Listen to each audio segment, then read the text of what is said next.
Now it's the time to present the token of appreciation. For that, I would like to cordially invite Dr. Ruan Silva and Dr. Rukshan Fernando Pille on stage to give away the token of appreciation.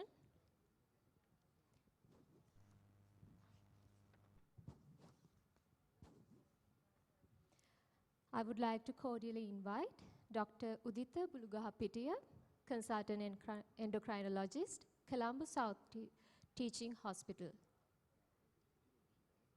And next, Professor Thilini Rajapaksa, Professor in Psychiatry, University of Peradeniya.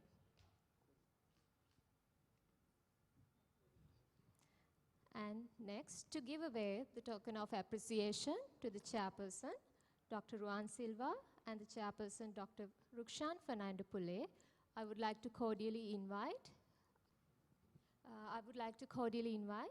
Dr. Kaushalya Kasturiarachi, the President of Perinatal Society of Sri Lanka.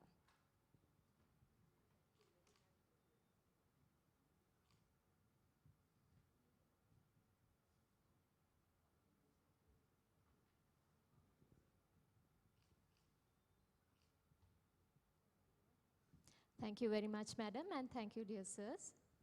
We will now proceed to the symposium number 4, for which I would like to cordially invite Dr. Sudat Dharmaratna, Deputy Director General, Laboratory Services, Ministry of Health, and Dr. Surantha Pereira, Consultant Pediatrician, Casa Street Hospital for Women, Colombo, and also the President of Perinatal Association of Private Hospitals Sri Lanka, Forum for Nurses, and immediate past President of PSSL, to kindly chair the next session.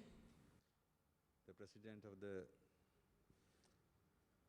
Perinatal Society of Sri Lanka, Dr. Kaushalya Kasturiarachi, the Co-Chair, Dr. Surantha Pereira, members of the Council, participants. This is Symposium 4, so Data in Healthcare. So I feel very privileged to chair in this meeting, which I think is very, very important to discuss data in healthcare. So let me thank the President of Perinatal Society of Sri Lanka for inviting me. As you know, data. So data healthcare, you see, we need data. Data is originated because of human activity. Healthcare professionals in the curative services as well as preventive services, they are working hard in the relevant fields and the hospitals. Because of your action, you generate a lot of data. So data is very, very essential in planning as well as deciding to take prompt action. So that is why I think this topic was selected. And there are expert speakers today, Symposia 4. So let me introduce the first speaker. He is Dr. Anil Samaranayake, the Director, Information of the Ministry of Health. Dr. Anil Samaranayake is qualified in Colombo University. Then he did his postgraduate examinations, MD in Community Medicine in the Postgraduate Institute of Medicine. He's a board-certified consultant community physician. He also serves as the Deputy Provincial Director of Health Services, Western Province. So I would like to cordially invite Dr. Anil Samaranayake. He will speak very, very important topic today, health workers' role in data gathering. Good evening.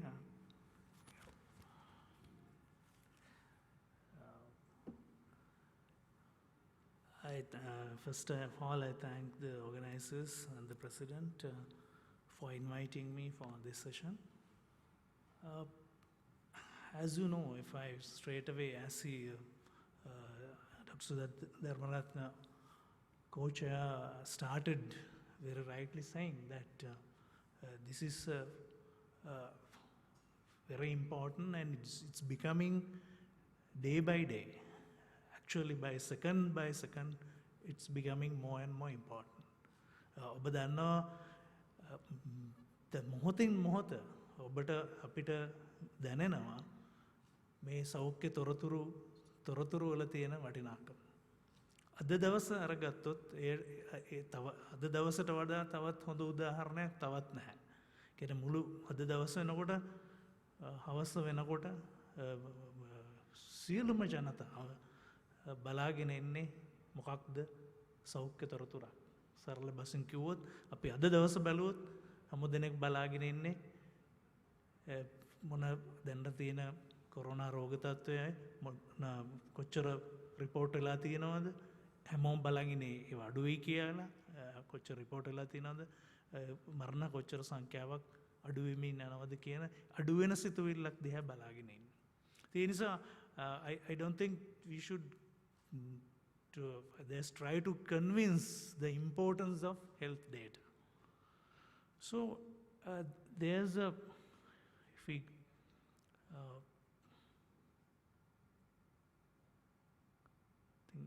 should go to the first slide. It has gone, yeah. So if you start the little definition, data are a set of values of qualitative or quantitative variables about one or more persons or objects. ඔය තොරතුරක් අතරම data කියන අදහස අපි සෞඛ්‍ය තොරතුරු ගැන කතා කරන්න කලින් හිතුවොත් data කියන වචනෙන් අදහස් වෙන්නේ යමක් ගැන යම්කිසි තොරතුරක් ඒ සංඛ්‍යාවක් වෙන්න පුළුවන්. එමෙන්ම ඒ ගුණාත්මක දෙයක් වෙන්නත් පුළුවන්. quantity හුඟක් වෙලාවට අපි හිතන්නේ data කියපු ගමන් සංඛ්‍යාවක් විදියට. හැබැයි ඒ ඇත්තටම ගුණාත්මක තොරතුරක් වෙන්නත් පුළුවන්. එවෙන මෙය කෙනෙක් ගැන හෝ ඒ ඇත්තටම වෙන්න පුළුවන් යම්කිසි දෙයක් ගැන. අපි හිතමු දැන් PCR machines ගැන. එහෙම නැත්නම් ICU beds කොච්චර තියෙනවද කියන ඒ objects ගැන තියෙන තොරතුර. ඒ වගේ තොර පුද්ගලයෝ ගැන මේ රෝගී අපි ඉස්සෙල්ලා කිව්ව තොරතුර වගේ රෝගීන් සංඛ්‍යාව කිව්වොත් පුද්ගලයෝ ගැන තියෙන තොරතුර. ඒ වගේ ඔබ it should be very clear. It's not always about the people. It can be even objects. It can be about the equipment, beds, or it can be even objects.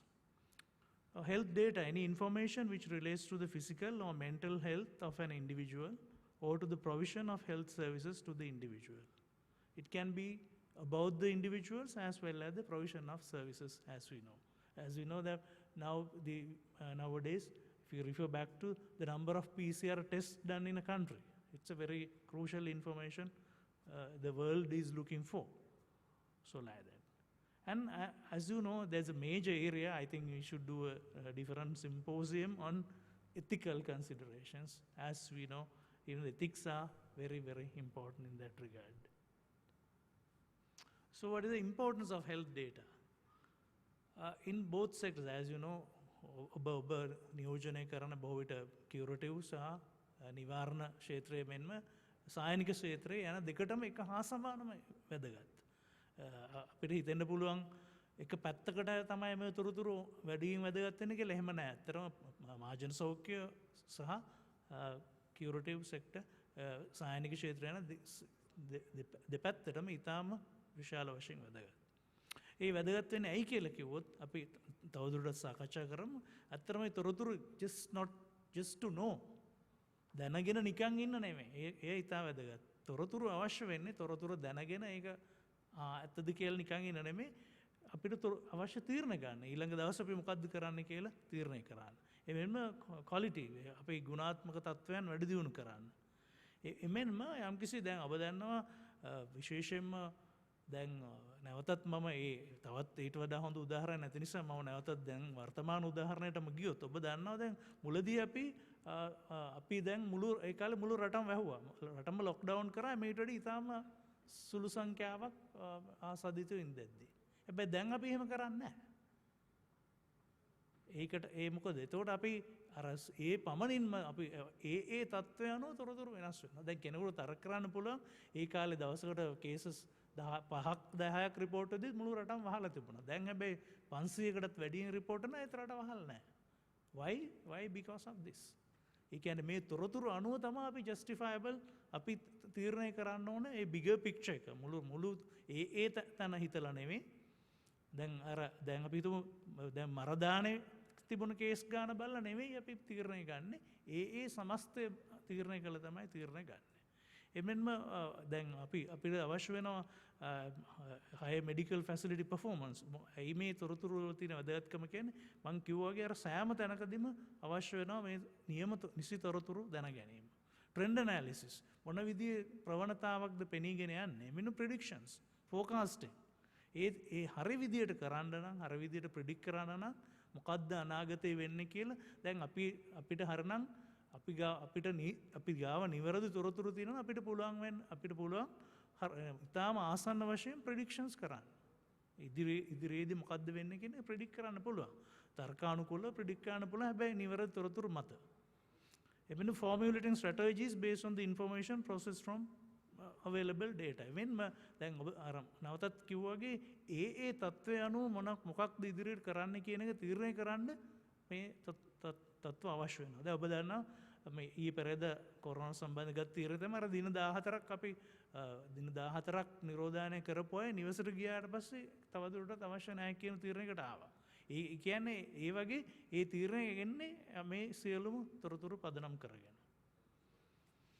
So again, why data collection is important? For this reason, it's going in it's a circle.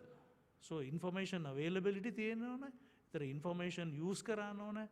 data වල demand එකක් තියෙනවා. data collection and analysis. මේ කියන එය අනිත් එක නවත්තන චක්‍රයක් වගේ. It should be it's cyclical. So that's how you improve by day. So it is a kind of a real journey that you go in cycles.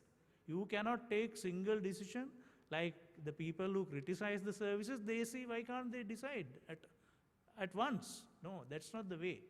You depend on the identifying the trends. Only you take the best decisions. Best decisions can be taken at once. So best decisions are made by stage, considering the different situation. This is why continuously the data is important. So as you can see, there are different levels. So it comes up in a different levels.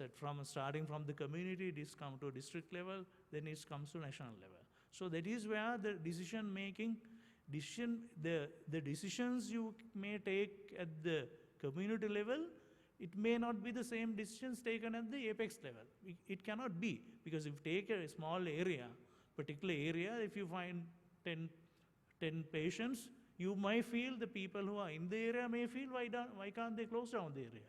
But at the national level, it is not the same thing. They have to consider all this, all information together. So strategic information to take strategic decisions at the higher level. So the data collection, so that is our main topic. So the data collection in healthcare allows health system to create holistic views of patients, personalized treatments, advanced treatment methods, improve communication between doctors and patient, and enhance health outcomes. Data is also important in public health delivery. Data is crucial to demonstrate and evaluate the impact of an intervention, monitor progress towards a goal, determine barriers to care, and influence public policy. So it's very important even to evaluate the impact of an intervention. Shall I say it again? So evaluate the impact of an intervention. If you don't do that, you end up in a real mess. So responsibilities of healthcare workers, so that is your responsibility. See, you have responsibility towards patients, towards information system, towards the healthcare system.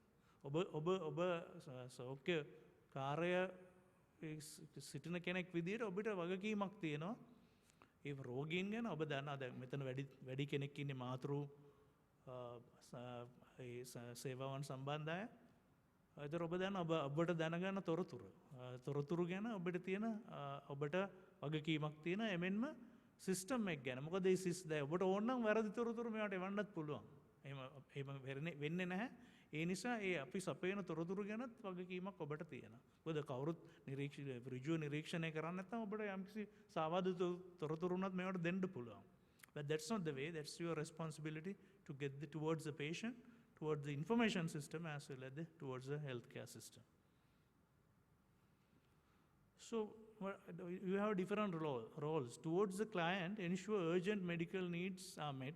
So if there's needs, ensure informed consent is obtained, privacy maintained, autonomy honored before data is collected. So like that. මට දැන් මගේ සෞඛ්‍ය එම මාතෘ සායනයක් මම කරන කාලේ පෞල් සංවිධාන සායනයක් කරන කාලේ සිද්ධියක් මට මේ දැන් මේ මොහොතේ මතක් වුණා.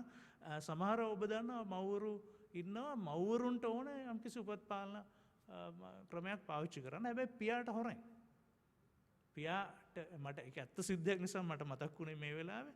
එතකොට මම දැන් මම ඒතර ඔබ මොකද්ද ගන්න තීරණය?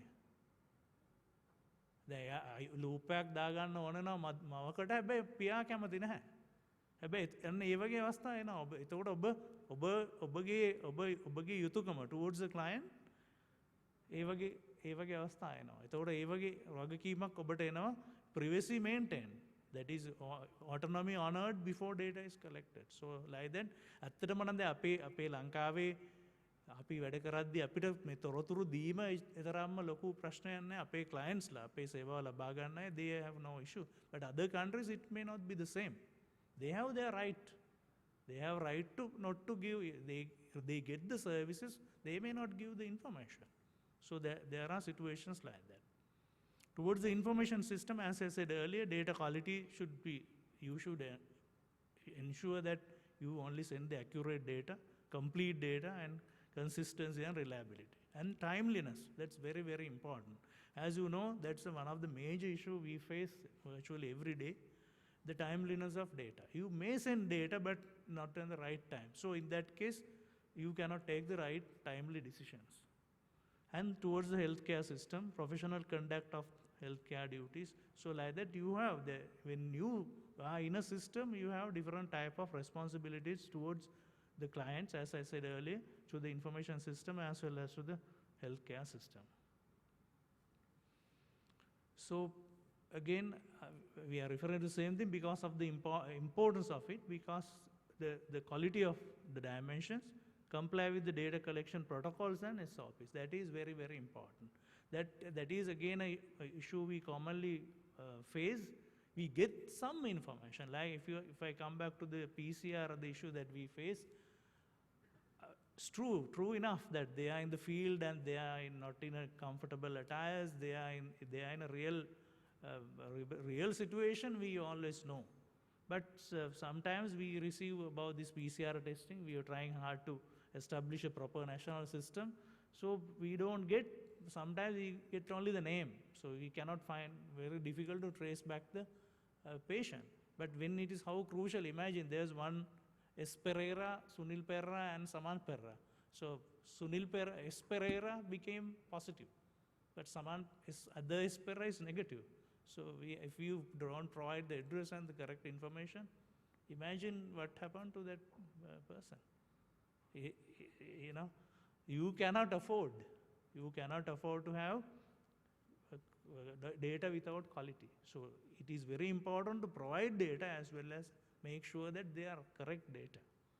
That happens, especially in case this is a worst scenario, but best case to about data. If you provide something wrong, that entire family might go, they might even go and it may end up in real trouble. One little, you may not put one initial of the person, එක මුල අකුරක් දාන්න බැරි වුණා වැරදියට, එක්කෙනෙක් වැරදි එක්කෙනා positive කියලා report එකක් ගියා නම් හිතන්න මේ පවුලේ ඉරණම මොකක්ද වෙන්නේ කියලා වර්තමාන තත්ත්වය අනුව. So that's what I say, මේ වෙලාවේ අපි මුහුණ දෙන සිටුේෂන් එක තමයි ඩේටා වල ඉම්පෝටන්ස් එක ගැන ඔබට තියෙන හොඳම උදාහරණය තවදුරටත් යන්න අවශ්‍ය නැහැ. So comply with the data collection regulation and laws. So තියෙන protocol එකට දැන් අපි practically මුහුණ දෙන ප්‍රශ්නයක්. ඒ මොන තරම් අපි Excel sheets ඇරියා වෙන නොයෙක් විදිහේ ඉන්ටර්නෙට් එකකින් data ඇරියා ඒ මොනා කරත් data enter කිරීමේ ලොකු issue එකක් තියෙනවා. Fair enough, they are in difficult situations, we know that, but still that is as the title of this presentation. So මේ health worker ගේ role එක ගැන නිසා මම නැවතත් මේ ගැන stress කරන්නේ. So ensure security for data collected according to the guidelines. Maintain privacy and confidentiality. So I'm stressing them because they are very, very important. So if we have a health information system, so good management is a prerequisite for increasing efficiency of health services. අපිට health services improve කරන්න බැහැ තවදුරටත් අපේ health system information system එක හරිය විදිහට කරන්නේ නැත්නම්. අපි ඒ දුර ඇවිල්ලා තියෙන. තවදුරටත් මේක improve කරන්න නම් අපි මේ අනිවාර්යයෙන්ම අපේ information system improve කරන්න වෙනවා. So improved health information system is clearly linked to good management. Information is crucial at all management levels of the health services from periphery to the center. It is required by policymakers, managers, healthcare providers, community health workers and so on. ඔබ දන්නවා මේ සම්බන්ධයෙන් අපි වර්තමාන තත්ත්වය ගැන ඉතා කෙටි විනාඩියකින් කිව්වොත් national policy දැනට ලංකාවේ national policy on health there's an information policy එකක් තියෙනවා. ඒ කියන්නේ ප්‍රතිපත්තියක් දැනට පබ්ලිෂ් කරපු ප්‍රතිපත්තියක් තියෙනවා. අපි ඒක මේ දවස්වල ඒක රිවයිස් තවදුරටත් මේ වර්තමාන තත්ත්වය අනුව අපි ඒක සංස්කරණය කරගෙන යනවා. ඒ වගේ ඒ කියන්නේ මේ සඳහා අවශ්‍ය මූලික සැකිල්ල ඇත්තටම නිර්මාණය වෙලා තියෙනවා. ඒ ඉතා යහපත් දෙයක් ඔබ දන්නවා ඇති. ඔබ හිතයි අපි ගිය අවුරුද්දේ අපේ නිලධාරීන් කීප දෙනෙක් සමග අපේ හිටපු සෞඛ්‍ය සේවා අධ්‍යක්ෂ ජෙනරාල්තුමා සමග චීනයේ අපි සංචාරයක් කරා. මේ data සම්බන්ධයෙන් ඇත්තටම චීනය ඒ දියුණු කිසි නොයෙකුත් විදිහෙන් දියුණු වෙලා තිබුණාට health information policy එකක් තිබුණේ නැහැ. ඉතින් ඒගොල්ලොත් පුදුම වුණා අපි වගේ රටක මේ publish කරපු health information policy එකක් තියෙන එක ගැන. ඒ වගේ යම්කිසි විදියකට අපි යම්කිසි දුරක් හොඳ පැත්තට ගිහිල්ලා තියෙනවා. එවෙනුම අපි දන්නවා මම කිව්වාගේ problems faced by health workers අපි දන්නවා සෞඛ්‍ය සේවයේ ඉන්න අයට තියෙන ප්‍රශ්න. Because as you know aware there are by the time I came මම මේ නිලයට තනතුරට එනකොට මම දැනගෙන හිටියෙත් නැහැ හුඟක් සෞඛ්‍ය අමාත්‍යාංශ නිලධාරි දැනගෙන හිටියෙත් නැහැ මොන තරම් information systems තියෙනවද කියලා. දැන් අමාරුවෙන් අපි හොයාගත්තට පස්සේ 30කටත් වැඩිය තියෙනවා. ඉතින් ඒ හැබැයි ඒකේ තියෙන ප්‍රශ්නේ මොකද්ද? ඒ හැමතෙම ඔබ තමයි data දාන්න ඕන. ඔබට ඒක තවත් ඒක headache එකක් වෙන්න හොඳ නැහැ. මේ හැම කොයි මොන ආයතනවල තිබුණත් අවසානයේ ඔබ මේ ක්ෂේත්‍රයේ ඉන්න ඔබගෙන් තමයි මේ data enter වෙන්න බලාපොරොත්තු වෙන්නේ. ඉතින් ඒක නිසා තමයි අපි හිතුවේ මේ නොයෙකුත් දැන් වෙනම data දානවා නම් තව කමක් නැහැ. නමුත් ඔබට මුණත් එපා වෙන්න පුළුවන් මේ එකම data එක හුඟක් systems වලට දාන්න ඕනහම. ඒ නිසා තමයි අපි හිතුවේ ඒව තමයි some problems. Most of these information systems use various tools, forms of data collection. Health workers can be overburdened with a plethora of systems which are based on different platforms. Users will have to have separate credentials and වෙනම logins ඕනේ, වෙනම credentials ඕනේ. ඒක හිතාගන්න තමුන්ට එක තමුන්ගේ email password එක තියාගන්න එකත් අමතරව තවත් අර වගේ හැම system එකකටම logins එහෙම තියන්න කිව්වොත් we know that. We are aware of your issue. And users will have to enter the same data to different systems, resulting in data redundancy and generate various reports specific to different health programs. And solutions, this will be establishing an integrated health information system under Ministry of Health, under the Planning Division, and to give access to different divisions. Ministry to generate their own reports while reducing the burden of healthcare staff at all levels. ඇත්තටම පහුගිය කාලේ වසරක වගේ කාලය ඇතුළත අපි ප්‍රධාන උත්සාහය වුණේ ඒක තමයි බේසික් අපේ පොලිසි එක උනේ අපි ඔළුවේ තියාගෙන ඉන්නේ one piece of data ඔබ එක මොකාගේ සිස්ටම් එකකට උනත් කමක් නැහැ එක සැරයි එන්ටර් කරන්න ඕන. ඒක තමයි අපේ පොලිසි එක. එතෙන්ට තාම අපි ගිහිල්ලා නැහැ. හැබැයි ඒ දිශාවට තමයි අපි සියලුම වැඩ කටයුතු කරගෙන යන්නේ. So you should enter one piece of data once. So it can go to Family Health Bureau, it can go to EPID unit, NCD unit, Quality Secretariat. So anything but one piece of data. So that's what we are trying to do. So and මේ අනිත් අපි දන්නවා අනිත් ප්‍රශ්න තමයි ඔබ මේ කරන්න ඕනේ. එතකොට මේ data quality data ගැන අපි කතා කරලා එන්ටර් කරන එක කරන්න ඕනේ. ඔබ ඒ අතරම හොඳ quality service එක deliver කරන අතරම. ඒ සියල්ලම අපි දැනගෙන තමයි මේ ගැන අපි ඒ ගැන දැනුවත් භාවයකින් තමයි කටයුතු කරන්නේ. The many healthcare providers, especially in low resource settings, may lack the time, motivation, understanding or skills required for the additional responsibilities of data collection and data entry. This additional burden may make their jobs more difficult and have no tangible benefits to the data they generate are not of good quality, are not transmitted in a timely fashion and are not useful in or used by decision makers. So basically, I just want to discuss because that clearly shows that we have identified. අපි ඔබගේ තියෙන ප්‍රශ්න අපි නොදැන නෙමෙයි. ඔබගේ කියන අදහස් කරන ක්ෂේත්‍රයේ ඉන්න අයගේ ගැටලු නොදැන නෙමෙයි. අපි අඳුරගෙන අපි ඒ නිසා තමයි මේ සඳහා යම්කිසි ස්ට්‍රීම්ලයිනින් එකක් කරන්න බලාපොරොත්තු වෙන්නේ. So as you know, I'll be finishing the presentation. So the one solution would be, as I said, having a common platform for all systems for the Ministry of Health. එක platform එකකට data enter කරන එක තමයි අවසාන වශයෙන් අපි බලාපොරොත්තු වෙන්නේ. එයින් අපි බලාපොරොත්තු වෙන accuracy සහ එමෙන්ම දැන් ඔබ දන්නවා මේ digital විදියට මේක කරනකොට filtration කරන්න පුළුවන්, වැරදිලා enter වුණොත් ඒව නවත්තන්න පුළුවන්. නොයෙකුත් technically can be streamlined to make it convenient for you all. So that is our aim. So this is basically, as you know, this is My Health app being used. So there are so many apps, new apps are also coming. So this is just the beginning of the journey. So I'm again thankful to the organizers for giving this opportunity in this crucial juncture. Thank you very much. Thank you very much for your very informative presentation. මම හිතන්නේ ඔයගොල්ලන්ට ඉතාම වැදගත් දේශනයක් ලැබුණේ. මොකද අපේ සෞඛ්‍ය තොරතුරු නැත්නම් health data සම්බන්ධව අපේ විශේෂයෙන්ම සෞඛ්‍ය කාර්ය මණ්ඩලය වැඩ කරනකොට අපේ වැඩත් එක්ක ටිකක් කරන්න data සම්බන්ධ එකතු කිරීමේදී තවත් වැඩ වැඩි වෙනවා. නමුත් මේ දත්ත එකතු කිරීමේදී විශේෂයෙන්ම ඒකේ වැදගත්කම මම හිතන්නේ මොනවට පැහැදිලි කළා.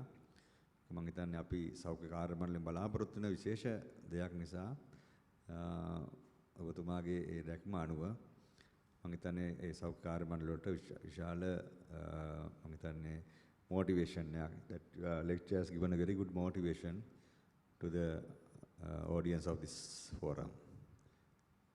Thank you. So next speaker is Dr. Padma De Silva. He is the National Program Officer, Health System, World Health Organizations. So Dr. Padma De Silva is a public health specialist with the World Health Organization of Sri Lanka. He works there in health system area with special focus on universal health coverage, human resources for health, primary health care strengthening, SDGs on health and well-being and information systems. Before joining WHO, he had last worked at the head of the Evaluation and Research Department of NIH Kalutara. His basic medical education comes from Faculty of Medicine, University of Colombo, and postgraduate qualifications are from the Postgraduate Institute of Medicine, University of Colombo. He has thoroughly engaged in quality improvement. When I was the Director, Healthcare Quality and Safety, for the last 2 years, so Dr. Padma Silva was a tremendous strength behind me. So I will speak today, his topic is data-driven quality improvement. Because the quality is very, very important, delivering quality healthcare services. So Dr. Padma Silva is an expert on this topic. So he'll speak data-driven quality improvement. He is Dr. Padma De Silva. Today I will be speaking on data-driven quality improvement. So we will be going through a couple of aspects on data and quality improvement both. So okay, I have 25 minutes. Okay. The overview. මම මේකෙදි බලාපොරොත්තු වෙනවා මුලින්ම අපි කොහෙද අපි මොකද්ද කරන්නේ අපි කොහෙද යන්නේ අපි කොතනද ඉන්නේ කියන වගේ දෙයක් ඔයගොල්ලොත් එක්ක කතා කරන්න. ඊට පස්සේ බේසික් කන්සෙප්ට්ස් data කියන්නේ මොනවද? quality කියන්නේ මොනවද? quality improvement කියන්නේ මොනවද? සහ මොකද්ද මේ අපි මේ data driven කියන එකෙන් අදහස් කරන්න කියන එක. අපි මුලින් කතා කරමු ඒක ගැන. Okay. මං හිතන්නේ මේ පින්තූරය ගත්තොත් එහෙම මේකේ ඉන්නේ පොඩි කාලේ කියවලත් ඇති, ෆිල්ම් බලලත් ඇති Alice in Wonderland. මේකෙදී ඇලිස් ඉන්නවා. හොයාගන්න අමාරුවක් නැහැ නේ ගෑනු ළමයා ඇලිස්. ඊට පස්සේ පිස්සු පූසෙක් ඉන්නවා. ඉතින් මේ මැජිකල් පිස්සු පූසෙක්. ඉතින් ඇලිස් අතරමං වෙලා වගේ ඉන්න වෙලාවක ගිහිල්ලා මේ පූසගෙන් අහනවා මං කොහාටද යන්න ඕන කියලා. ඉතින් එතනදී පූසා කියන ඔයාට කොහාටද යන්න කැමති කියලා. ඔයාට කොහාටද යන්න ඕන කියන එක තීරණය වෙන්නේ ඔයාට කොහාටද යන්න ඕන කියන එක මත කියන එක. ඉතින් මෙයා කියනවා මට එහෙමම කොහෙවත් යන්න අදහසක් නැහැයි කියලා. එතකොට පූසා කියනවා ඔයාට කොහෙවත් යන්න අදහසක් නැත්තම් ඔයා ඕන තැනක ගියත් එකයි කියලා. කොළඹට යන්න ඕන නම් කොළඹට යන්න නැතුව ගාල්ලට ගිහලා වැඩක් නැහැ නේ. ඔයාට යන්න ඕන තැන අනුව තමයි ඔයා කොහාටද යන්න ඕන කියලා තීරණය කරන්න ඕන. ඉතින් ඔය බේසික් කන්සෙප්ට් එක තමයි data driven quality improvements කියන එකටත් වැදගත් වෙන්නේ. ඕනම දෙයක් අපි මුලින් බලන්න ඕන අපි කොහෙද ඉන්නේ කියලා. අපි කොහෙද ඉන්නේ සහ අපිට කොහාටද යන්න ඕන කියන එක මත තමයි අපේ ඊටු ටික තීරණය වෙන්න ඕනේ. ඉතින් එතෙන්දී health care professionalsලා හැටියට අපිට කොහාටද යන්න ඕන? ඔයගොල්ලන්ට මොනවද ලබාගත යුතු? What do you want to achieve? මට පෞද්ගලිකව ගත්තොත් සහ ලෝක සෞඛ්‍ය සංවිධානයට සහ රටට ගත්තොත් මට හිතෙනවා මම මෙහෙම කිව්වොත් ඒක සාධාරණ වෙයි කියලා. හැමෝටම ආර්ථික ભેදයකින් තොරව හැමෝටම අපේ health system එකට ඒකේ ප්‍රතිලාභ විඳින්න පුළුවන් වෙන්න ඕනේ. Everyone rich or poor should get the health services they need. තමන්ට අවශ්‍ය health services ලබා ගන්න පුළුවන් වෙන්න ඕන. හැබැයි ඒ ලබා ගැනීම තුලින් ඒගොල්ලෝ දැන් ඉන්නවට වඩා දුප්පත් නොවෙන්නත් ඕන. ඉතින් එහෙම දුප්පත් වෙනවා නම් ඒ කියන්නේ අපේ සර්විස් එකේ යම්කිසි අඩුවක් තියෙනවා කියන එක. අපි මේකට ලෝක සෞඛ්‍ය සංවිධානයේ නම් කරනවා Universal Health Coverage කියලා. විශ්වීය සෞඛ්‍ය ආවරණය. ඕනම කෙනෙක්ට තමන්ට අවශ්‍ය කරන සෞඛ්‍ය සේවාවන් තමන්ට අවශ්‍ය කරන සෞඛ්‍ය සේවාවන් සහ ඒ සෞඛ්‍ය තත්ත්වයන් අපිට ළඟම තැනකින් ලබා ගන්න පුළුවන් වෙන්න ඕනේ. ඒක නිසා අපි ඊට වඩා දුප්පත් නොවෙන්නත් ඕන. ඕක තමයි Universal Health Coverage කියලා කියන්නේ. ඉතින් මං හිතුවා ඒක මුලින් ඕගොල්ලොත් එක්ක කතා කරන එක හොඳයි කියලා. අපි ටිකක් ලංකාව ගැන බලමු. මොකද Universal Health Coverage ගැන බලනවා නම් අපි කොහාටද යන්න ඕන කියන එක බලනවා නම් අපි මුලින්ම බලා ගන්නවා අපි කොහෙද ඉන්නේ කියලා. ලංකාවේ 100 දෙනෙක් ගත්තොත් අපි දන්න දෙයක් තමයි 34 දෙනෙක් ළමයි. 54 දෙනෙක් අවුරුදු 18යි 59යි අතර කට්ටිය 12 දෙනෙක් වැඩිහිටියෝ. ඒකම අපි දන්නවා මම මේ පෙන්නලා තියෙනවා වගේ දිය වැඩියාව තියෙනවා ප්‍රෙෂර් අමාරු තියෙනවා 26 දෙනෙක්ට. පිරිමින්ගෙන් සහ ඒ කියන්නේ ඔක්කොම ගත්තොත් එහෙම රැන්ඩම්ලි 50ක් මේ 100ක් ගත්තොත් එහෙම 46ක් විතර ටොබැකෝ පාවිච්චි කරනවා. පිරිමින්ගෙන් 129ක් සිගරට් බොනවා. පිරිමින්ගෙන් 135ක් මේ වැඩිහිටියෝ ගැන කියන්නේ 18යි 69යි අතර අරක්කු පාවිච්චි කරනවා. අපි පළතුරු සහ එළවලු කනවා බොහොම අඩුයි. මං වගේ සයිස් එකෙන් විශාලයි බහුතරයක්.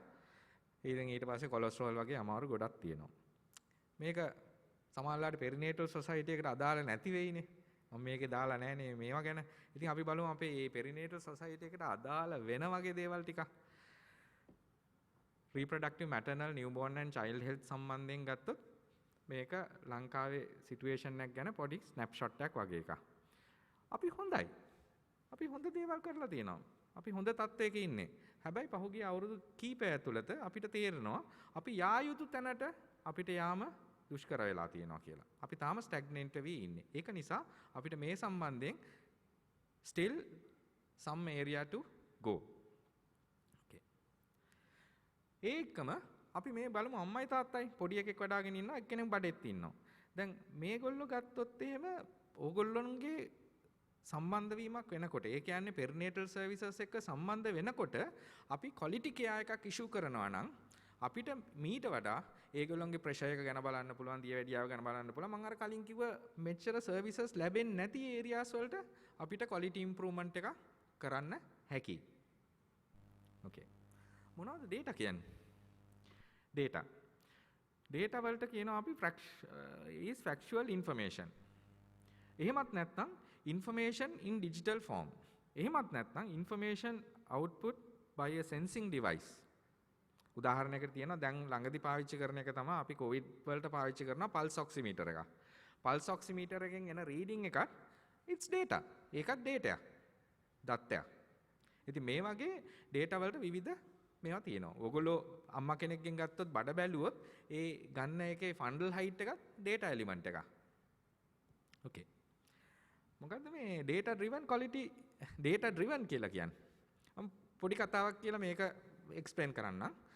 දැන් අද 6:45 නිවුස් වලට ඔන්න අනවුන්ස් කරනවා අද 12 වෙනකොට පෙට්‍රල් හයික් එකක් එයි කියලා. අද රෑ 12න් පස්සේ. එතකොට මේ වෙනකන් ඉහළ පින්තූරේ තියෙනවා සාමාන්‍යයෙන් පෙට්‍රල් ෂෙඩ් එකක් තියෙන හැටි. හැබැයි අර දත්තේ දුන්නයින් පස්සේ ඒකට හරියන විදිහට මිනිස්සු පොලිමේ ඉන්න එක තමයි data driven decision making කියලා මම අදහස් කරන්නේ. අපි මොනවා හරි දත්තයක් දෙනවා ඒකට හරියන විදිහට මිනිස්සු ඒකට ක්‍රියාකාරීත්වය වෙනස් කරනවා. okay. quality improvement කියන්නේ මොකද්ද? It refers to a continuous and ongoing effort to achieve measurable improvements in efficiency, effectiveness, performance, accountability, outcomes and other indicators of quality in service or process which achieves equity or improves the health of the people. දැන් අපි දන්නවා effectiveness කියන්නේ මොකද්ද? effectiveness කියලා කියන්නේ අපි මොකක් හරි වැක්සින් එකක් දුන්නොත් කී දිනකට ලෙඩේ හැදෙන්නේ නැතුව ඉන්නවාද කියලා. efficacy කියලා කියන්නේ ඩොලර් එකක් වියදම් කරොත් ඒකෙන් කොච්චර ප්‍රතිලාභයක් ලැබෙනවා වගේද කියලා. එතකොට performance කියලා කියන්නේ අපි මොකක් හරි කරන දෙයකින් ප්‍රතිඵලයක්. accountability කියලා කියන්නේ වගවීම. outcomes මොනවද ඒකෙන් එන end results. මෙන්න මේවා තමයි මෙතන quality improvement එකේ යම්කිසි කොටස් හැටියට ඒගොල්ලෝ දකින්නේ. ඉතින් මේක වඩාත් පැහැදිලි කරන්න නම් මට හිතුණා මේකට පොඩි conceptual framework එකක් introduce කරොත් හොඳයි කියලා. data driven quality improvements වලට මෙන්න මෙහෙම පොඩි 6 point conceptual framework එකක් දාගන්න පුළුවන්. පළවෙනි එක තමයි you have to understand the process. මුලින්ම මේකේ ඇතුලේ කොහොමද මේක වෙන්නේ කියලා අපි චුට්ටක් අධ්‍යයනය කරන්න අවශ්‍යයි. දෙවෙනි එක තමයි ඒක measure කරන්න ඕනේ. ඕනම එකක් අපි කලින් කිව්වනේ මේක measurable විය යුතුයි. මේක measure කරන්න ඕන. improve කරන්න නම් මුලින් අපි කොහෙද ඉන්නේ? මේක පස්සේ ඉන්නේ කොතනද කියලා බලා ගන්න ඕන. තුන්වෙනි එක තමයි අපිට මේකට health care professionalsලා, ඕගොල්ලෝ cliniciansලා ඒ කට්ටියව මේකට link කරගන්න ඕනේ. එහෙම නැත්නම් අපි වෙන්නේ මේක පිටින් ගෙනල්ලා මොනවා හරි අතාරිනවා. ඒක සාර්ථක වෙන්නේ නැහැ. health care professionals මේ process එකට involve වෙන්න ඕනේ. getting the data for decision making. අවශ්‍ය දත්තයන් ටික එකතු කරගන්න ඕන. ඊට පස්සේ මේ quality improvement process එක ක්‍රියාවට නගන්න ඒකට විද්වත් දැනුමක් තියෙන සහ ඒකට වගකීමක් තියෙන කට්ටියක් අපි මේ process එකට සහභාගී කරගන්න ඕන. හයවෙනි එක තමයි මම වඩාත්ම වැදගත් හැටියට දකින්නේ වගවීම, accountability. responsibility නෙමෙයි accountability. දෙකේ වෙනසක් තියෙනවා. responsibility කියන්නේ වගකීම. accountability කියන්නේ වගවීම. okay. අපි මේ එකෙන් එක තව පොඩ්ඩක් විස්තර කරමු. පළවෙනි concept එක තමයි පළවෙනි element එක තමයි මේකේ හයක් ගැන කිව්වා. පළවෙනි එක you need to understand the process. මේකේ කොහොමද මේක වෙන්නේ කියලා බලා ගන්න ඕන. මොකද මම එහෙම කියන්නේ quality improvement is really about process management. මෙන්න මේකේ process එක වෙනස් කරන manage කරන දෙයක් තමයි අපි quality improvement හැටියට දකින්නේ. දෙවෙනි එක තමයි 120ක් මේ process එක වෙනස් කරොත් හොඳ පැත්තට අපිට 80ක් මේකෙන් impact එකක් ගන්න පුළුවන්. දෙවෙනි එක it needs to be measurable. If you cannot measure, you cannot measure the improvement as well. Meaningful quality improvement must be driven by data. Okay. තුන්වෙනි එක managing the process of care, not managing healthcare physicians or nurses.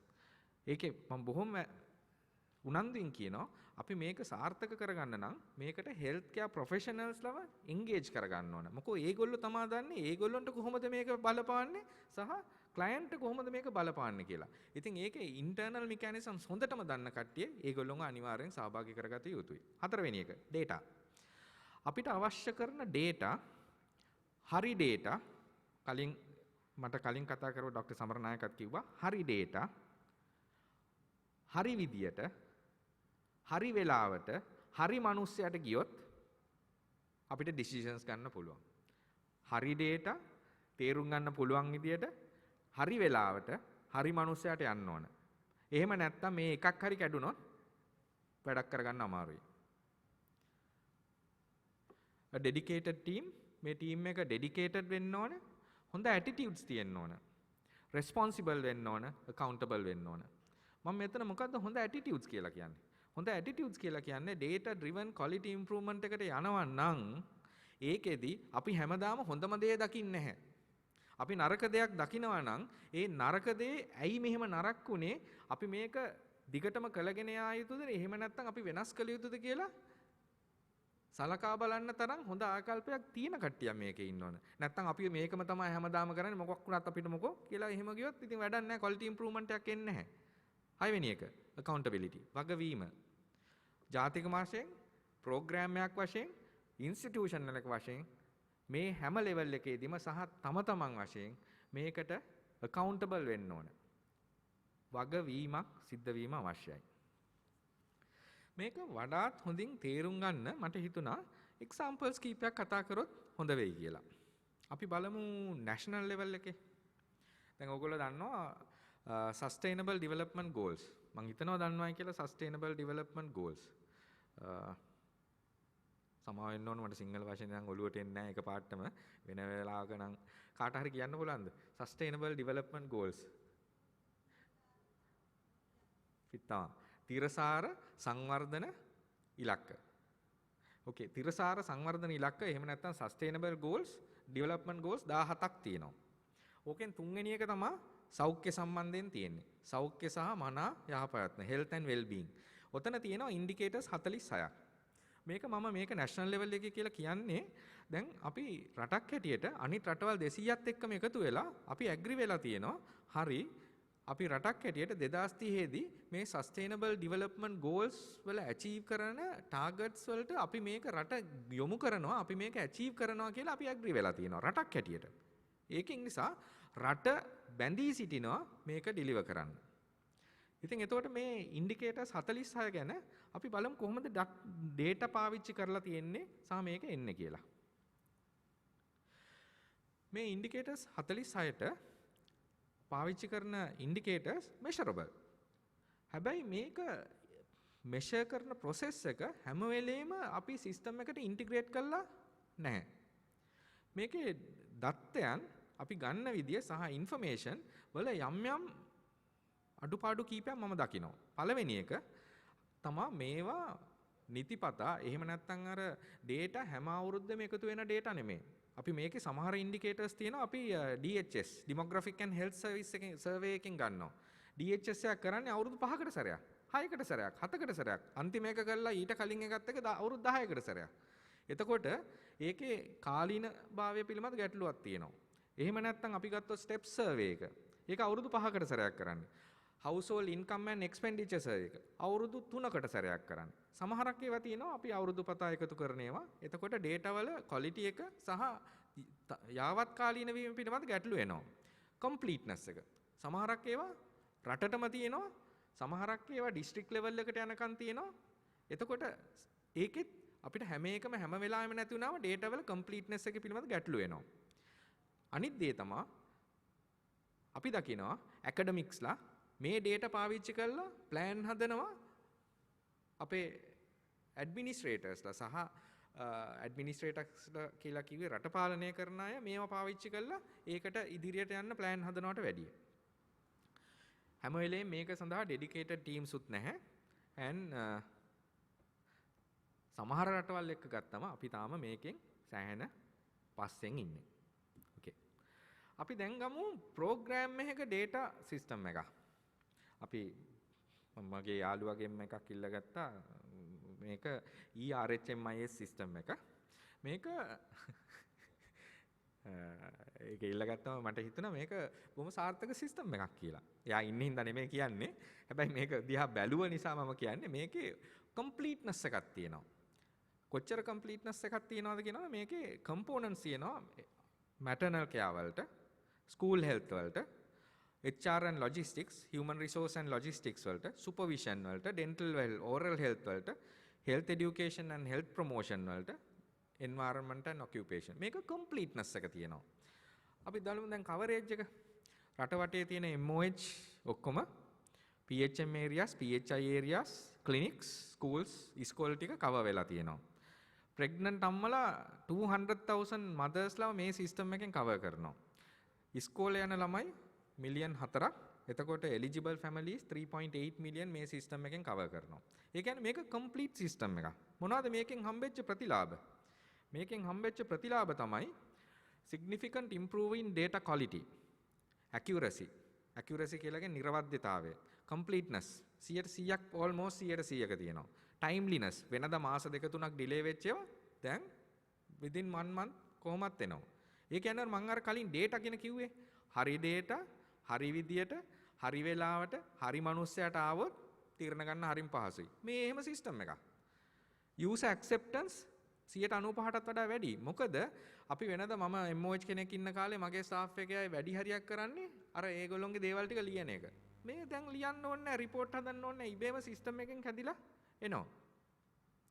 ඉතින් එතකොට මේක කොච්චර සාර්ථකද කියනවා නම් ඒගොල්ලෝ මේක බීටා version, බීටා නෙමෙයි second version එකට RHMIS 2 එකටත් ගිහින් තියෙනවා. RHMIS 2 එක private sector එකත් data incorporate කරන්න පටන් අරගෙන තියෙනවා. එච්චර සාර්ථකයි මේක. හොඳ program එකක example එකක්. හරි. තුන්වෙනි එක. මම දැන් කතා කරා national level එක, program level එක, මේක hospital level එකේ. COVID ලංකා. නර්ස්ලා මෙතන ඉන්නවා නම්, nursing officersලා ඉන්නවා නම්, හෝමගම කට්ටිය ඉන්නවා නම්, ඒගොල්ලෝ දැනගනි මේ මොකද්ද කියලා. COVID ලංකා කියලා කියන්නේ decision support system එකක්. ඒකෙදි බලාපොරොත්තුව තමයි එන patientsලා අපි decision support system එකක් හරහා යාම තුලින් යම්කිසි කාර්යක්ෂමතාවක් introduce කරනවා staff එකට සහ decisions-ලාට ඒකම patients-ලාට. අපි ඊට පස්සේ බලමු මොකද්ද මේ decision support system එකක් කියලා කියන්නේ කියලා. decision support system එකක් කියලා කියන්නේ clinical decision support system එක. මේ ඒකේ සාමාන්‍යයෙන් entities තුනක් තියෙනවා. කොටස් තුනක් තියෙනවා. පළවෙනි එක තමයි ඒකේ යම්කිසි platform එකක් තියෙනවා. ඒකට අපිට data enter කරන්න සහ cut off values දාන්න සහ reference ranges දාන්න. ඒක ඇතුලේ තියෙනවා intelligence search engine එක. intelligence engine එක. artificial intelligence කියලාත් කියනවා intelligence engine එක. තුන්වෙනි එක තමයි මේකේ තියෙනවා communication interface එක. මේ communication interface එකෙන් කරන්නේ අපි දැන් මුලින්ම ලෙඩාගේ විස්තර දැම්මම ඒකට cut off සහ reference ranges දැම්මම intelligence engine එකෙන් මේක analyze කරලා communication interface එකෙන් මේක clinician එක්ක communicate කරනවා. එයාට ගෙදර ඉන්න වෙලාවක හරි ඕන තැනක ඉඳලා communicate කරලා එයා ඒකෙන් මොකද කරන්නේ decisions අරගෙන inform කරනවා අනිත් healthcare providers අට. මේ system එක base hospital හෝමගම pilot කරනවා. කොච්චර සාර්ථකද කියනවනම් මේක දැන් තීරණය කරලා තියෙනවා අනිත් සමහර hospitals වලට covid management එකට උදව් කිරීමක් හැටියට අනිත් ආයතන වලට expand කරන්න. ඒක තමයි මම මෙතන කියන්න අදහස් කරේ. pilot කරගෙන යනවා දැන් expand කරන්නයි යන්නේ. Okay. In summary, it's all about 6 points. හරි මේක ආයෙත් කතා කරපු විදිහේ points 6ක් ගැන තමයි මම මේ මුළු කතාවම කියාගෙන ගියේ. පළවෙනි එක quality improvement is really about process management. අපි මේ quality improvement එක කරන්නේ process management එක තවත් දියුණු කරලා අපේ outcomes ලෙඩ්ඩු වෙනුවෙන් වේවා ඉස්පිරිතාල වෙනුවෙන් වේවා රටේ සෞඛ්‍ය පද්ධතිය වේවා ඒ outcomes ටික ලබා ගන්නයි මේ ටික කරන්නේ. දෙවෙනි එක තමයි if you cannot measure you cannot improve it. අපිට measure කරන්න බැරි නම් ඒක improve කරන්න බෑ. improve කරන්න ඕන නම් අපි ඒක measure කරන්න ඕන. තුන්වෙනි එක engage healthcare professionals in this process because they know best. සෞඛ්‍ය කාර්ය මණ්ඩලය ඔබතුමන්ලා මේකට සම්බන්ධ කරගත්තේ නැත්නම් මේක කරන්න බෑ. හතරවෙනි එක need to have right data, right format, right time with at the right hands. A dedicated team capable and equipped with the tools to make the necessary changes. හයවෙනි එක accountability from all to use the data for necessary quality improvements. අපි මෙතන accountable නැත්තම්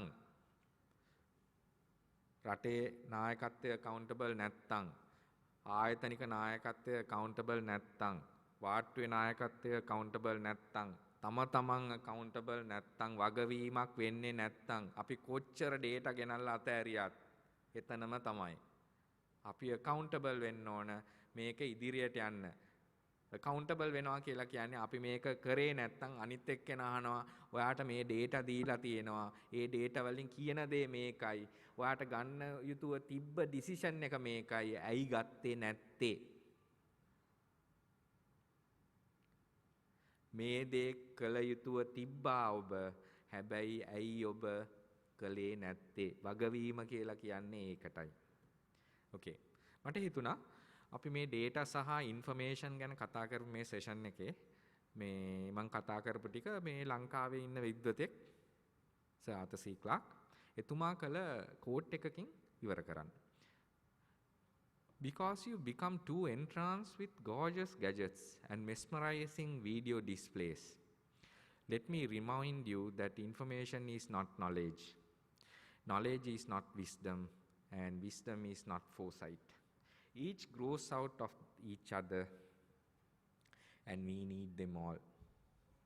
Okay. ස්තුති කරන්න ඕන විශේෂයෙන්ම ඕගනයිසර්ස්ලට මට මේ අවස්ථාව ලබා දුන්නට ඔබතුමන්ලට ඔබතුමීලට ඉන්ටර්නෙට් එකේ බලාගෙන ඉන්න අයට මේ පොඩි යමක් කියලා දෙන්න. ඒකම doctor Mahindra Ekanayake consultant physician at Base Hospital Homagama එයා තමයි කොවිඩ් ලංකා එක ගැන මට විස්තරය දුන්නේ. ඒකම් Priyanga Senanayake is now working with WHO and formerly from Dr. Kaushalya's unit. එයා තමයි මට RMNCH system එක ගැන මේ විස්තරය දුන්නේ. Okay, thank you. Thank you very much, Dr. Padmal. Absolutely brilliant presentation, right? So I am delighted with this presentation. මම හිතන්නේ ඔයගොල්ලෝ අලුත්ම ලෝකෙට අරන් ගියා Dr. Padmal.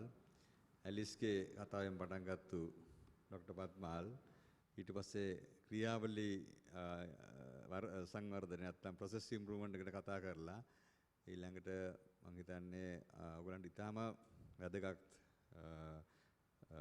දේශනයක් කළේ. අපි දන්නවා that this year the WHO declared as the International Year of the Midwife and the Nurse. A WHO එක එහෙම declare කළේ විශේෂයෙන්ම මෙම වර්ෂය අපේ හෙදියන්ගේ සහ පෞල් සෞඛ්‍ය සේවා නිලධාරීන්ගේ වර්ෂය විදිහට.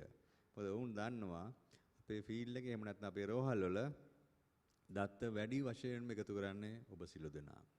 ඒ ඔබ සිළු දෙනාට ගෞරවයක් වශයෙන් තමයි WHO එක ඒ විදිහට මුළු ලෝකෙම globally they declared this year as the International Year of the Midwife and the Nurse. මම හිතන්නේ Dr. Padmal representing the WHO has given a very value indeed by this presentation. මම හිතන්නේ වැදගත් නිසා ඔයගොල්ලෝ මම හිතන්නේ අවධානයෙන්ම ඒක දේශනය අහුම් ගන්න බවත් මම දැක්කා. ඉතින් අපි ඇත්තටම මම හිතන්නේ පෙරිනේටල් සොසයිටි එක බලාපොරොත්තු වෙන්නේ ඒ ඔයගොල්ලෝ කරන මෙහෙවර තවත් හොඳින් කරන ගමන්ම මේ දත්ත එකතු කිරීම තවත් නිවැරදිව ඒ කියන්නේ අප්‍රමාදව අපි කියනවා completeness, timeliness and accuracy. These three are very very important collecting data and sending the data. ඉතින් digital platforms කියනකොට ඉතාමත් වැදගත් වෙන්නේ හරි ඉක්මනට කරන්න පුළුවන් ඔයගලන්ට. Other thing is you have to improve your computer literacy. ඔයගොල්ලෝ වැඩි කරගන්න ඔයගලන්ගේ දියුණු වෙන ලෝකයක් එක්ක හැම වෙලෙම තමුගේ තාක්ෂණික ටෙක්නිකල් ස්කිල් එක තමුන් දියුණු කරගන්න අපේ දරුවන්ට පුළුවන් අපිට වැඩි හොඳට ඒගොල්ලෝ කම්පියුටර් ලිටරේට්. ඒ වගේම හරි ෆාස්ට් ඒගොල්ලන්ගේ ඇඟිලි. දැන් මේ වගේ අපේ සෞඛ්‍ය නිලධාරීන්ටත් අපි කියන්නේ ඕගොල්ලත් ඒකට හුරු වෙන්න. එතකොට අපිට සමහරට ගොඩක් වෙලාව ඉතුරු කරගන්න පුළුවන් මේ අලුත් data systems වලින්. Now I would like to introduce the next speaker. Actually, I am requesting my co-chair, Dr. Suranta Pereira, to introduce the third speaker of this symposium.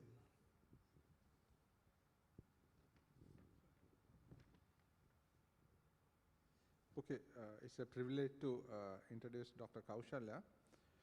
She is the president of the Perinatal Society of Sri Lanka in this year, and currently she works at the Family Health Bureau as a consultant community medicine, and most importantly she is in charge of the monitoring and evaluation unit at Family Health Bureau. She graduated from the University of Peradeniya, Sri Lanka in 1998 and had her MSc in Community Medicine in 2001, MD in Community Medicine in 2010, and she has been involved in training undergraduates in both community medicine and bioinformatics fields. She has also involved in development of national guidelines and policies, and she had certain articles published in international and local journals, including BMC Infectious Diseases. So she held many posts and membership in different academic organizations. And all of us know she was one of the main organizers of this event, and I kindly invite Kaushalya to come and deliver her lecture. Good evening. සුබ සන්ධ්‍යාවක් හැමෝටම. මම හිතන්නේ කාල වේලාව බොහොම ඉක්මවලා ගිහිල්ලා තියෙනවා. දැන් අද මුළු දවස පුරාම බොහොම හරබාර දේශනවලට සවන් දීලා මේ අවසාන අංගය මම වැඩි වේලාවක් ගන්නෙ නැතුව ඉක්මනටම ඉවර කරන්න. ඒක මට කරන්න පහසු කරා ඩොක්ටර් පද්මාල්. මොකද මම කතා කරන්න හිතපු ඒවායින් ගොඩක් දේවල් පද්මාල් කතා කරපු හින්දා මගේ ටොපික් එක success in field information. ශාස්ත්‍රයේ තොරතුරු පද්ධති ලබා තියෙන success story එක. දැනට දබලා තියෙන දියුණුව ගැන කතා කරන එක. ඊටාම කෙටියෙන් කිව්වොත් දැන් අර කලින් කතා කරපු ඩොක්ටර් අනිල් ඩොක්ටර් පද්මාල් දෙන්නම තොරතුරු පද්ධතිවල ඇති වැදගත්කම ඒකෙන් ගන්න පුළුවන් දේවල් ගැන කතා කරා. ඒතර ඇත්තටම ලංකාවේ තොරතුරු පද්ධති ගැන කතා කරාම අපිට දීර්ඝ ඉතිහාසයක් තියෙනවා.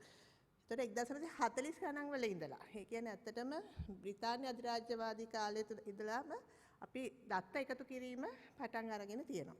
ඒතර 1950 අපේ මෙඩිකල් ස්ටැටිස්ටික්ස් යුනිට් එක හෙල්ත් මිනිස්ට්‍රි එකේ ආරම්භ වෙලා තියෙනවා. එතකොට දැන් ෆීල්ඩ් හෙල්ත් සර්විසස් ගැන කතා කරොත් අපේ MCH maternal and child health information system එක ගැන කතා කරොත් ඒකටත් ඉතාම දීර්ඝ ඉතිහාසයක් තියෙනවා. 1968 තමයි ෆැමිලි හෙල්ත් බියුරෝ එක එහෙම නැත්නම් පවුල් සෞඛ්‍ය කාර්යාංශය මුලින්ම පිහිටෙන්නේ. එතකොට ඇත්තටම ඒ දවස්වල අවශ්‍යතාවය තිබිලා තියෙන ඇත්තටම ෆැමිලි ප්ලෑනින්. මොකද ඒ කාලේ තිබිච්ච රටේ තත්ත්වයක් අනුව ෆැමිලි ප්ලෑනින් ප්‍රොමෝෂන් එක ඉහළින්ම පැවතුන කාලෙක මේ ෆැමිලි ප්ලෑනින් දත් එකතු කරන්න තමයි ඉන්ෆර්මේෂන් සිස්ටම් එක ආරම්භ වෙලා තියෙන්නේ. ඒ මුල් කාලේ 1970 ගණන් වල. නමුත් ඊට පසු කාලීනව 1986 වගේ 1980 ගණන් වල මුල් භාගයේ තමයි මේ comprehensive maternal and child health information system එකක් ලංකාවේ බිහි වෙන්නේ. එතකොට ඒක අපේ දැන් මේ ප්‍රෝග්‍රෑම් එක ගැන කතා කරොත් MCH ප්‍රෝග්‍රෑම් එක ඉස්සෙල්ලා ඇත්තටම ෆැමිලි ප්ලෑනින් වලින් පටන් ගත්ත පසු කාලීනව MCH ෆැමිලි ප්ලෑනින් ඊටත් පසු කාලීනව මෑතකදී රීප්‍රොඩක්ටිව් මැටර්නල් නිව්බෝර්න් චයිල්ඩ් ඇඩොලසන්ට් youth health program එක කියලා හඳුන්වන මේ ජාතික වැඩසටහන මේ දත්ත එකතු කිරීම සංවිධානාත්මකව ආරම්භ වෙලා තියෙන 1986 ඉඳලා. එතකොට ඒ දත්ත පද්ධතියට කියන RHMIS reproductive health management information system. එතකොට මේ දත්ත පද්ධතිය අර ක්‍රමානුකූලව පහුගිය අවුරුදු ගණනාව තුළ ලස්සට විකාශනය වුණු දත්ත පද්ධතියක්. මේ මං හිතන්නේ අපේ ඔයගොල්ලෝ දන්නවා මැටර්නල් හෙල්ත් MCH හෙල්ත් ගැන කතා කරනකොට ලංකාව කලාපයේ අනිත් රටවල් වල ඉස්සරහින් ඉන්නවා. ඒ වගේම තමයි මෙන්න මේ දත්ත පද්ධතියත් MCH ඉන්ෆර්මේෂන් සිස්ටම් එක ගත්තොත් RHMIS එක ගත්තොත් අපිට comprehensive information system එකක් ලංකාවට තියෙනවා. ඉතින් කාලින් කාලෙට ඒක රිවයිස් වෙලා ඉවෝල්ව් වෙලා තියෙනවා පහුගිය අවුරුදු ගාන තුල. එතකොට මේ information system එකෙන් ලොකු areas ගණනාවක් capture කරනවා. Starting from preconception, right? ඊළඟට antenatal care, postnatal care, newborn care, child health, nutrition, child development, adolescent health, ඊළඟට well woman. ඉතින් මේ වගේ අනාදි වශයෙන් මේක අර life cycle approach එකක් තියෙන ප්‍රෝග්‍රෑම් එකක් ජාතික වැඩසටහනක්. ඉතින් මේ වැඩසටහනේ අපි කරන හැම කාර්යාවලියකදීම අවශ්‍ය වෙන දත්ත එකතු වෙනවා මේ දත්ත පද්ධතිය හරහා. ඉතා කෙටියෙන් කිව්වොත් ඕනෑම අවස්ථාවක මේ දත්ත පද්ධතිය ඇතුලේ මේක කොච්චර කම්ප්‍රිහෙන්සිව්ද කියලා කියනවා නම් අපේ දත්ත තියෙනවා eligible families යෝග්‍යතා පවුල් සාමාන්‍යයෙන් මිලියන් 4ක් විතර වගේ ලංකාවේ ඉන්නවා. ඒ මිලියන් 4 දත්ත මේ පද්ධතිය ඇතුලේ තියෙනවා. හැම වාර්ෂිකවම 3,25,000ක් 3,50,000ක් අතර නව ගර්භණීතාවයන් ඇති වෙනවා. ඒතර ඒ ගර්භණීතාවයන් වල දත්ත තියෙනවා. ඒ වගේම 3,25,000ක් විතර live births වාර්ෂිකව සිදු වෙනවා. ඒවා ඒ පිළිබඳ සියලු දත්ත මේ ඇතුළේ තියෙනවා. Under 5 children vaccines development යනාදිපති child health වල තියෙන දත්ත ඒ කියන්නේ සාමාන්‍යයෙන් අවුරුදු 5ට අඩු දරුවෝ 1.5 මිලියන් විතර ඉන්නවා. ඉතින් ඒ හැමෝගෙම දත්ත සිස්ටම් එකේ තියෙනවා. School children 1.3 මිලියන් වගේ ඉන්නවා. ඒ අයගේ සියලුම දත්ත adolescents ලාගේ සහ women cells ගත්තම විශේෂයෙන්ම 35 year cohort එක සහ 45 year cohort එකේ ඉන්න කාන්තාවන් පිළිබඳ විස්තර මේ දත්ත පද්ධතිය ඇතුලේ තියෙනවා.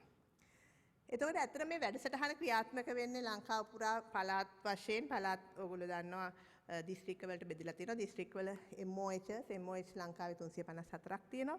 මේ 354 MOH එකක් ගත්තොත් ඒ MOH එක නැවතත් කොටස් වලට බෙදලා තියෙනවා public health PHM areas. එතකොට 6500කට වැඩි සංඛ්‍යාවක් public health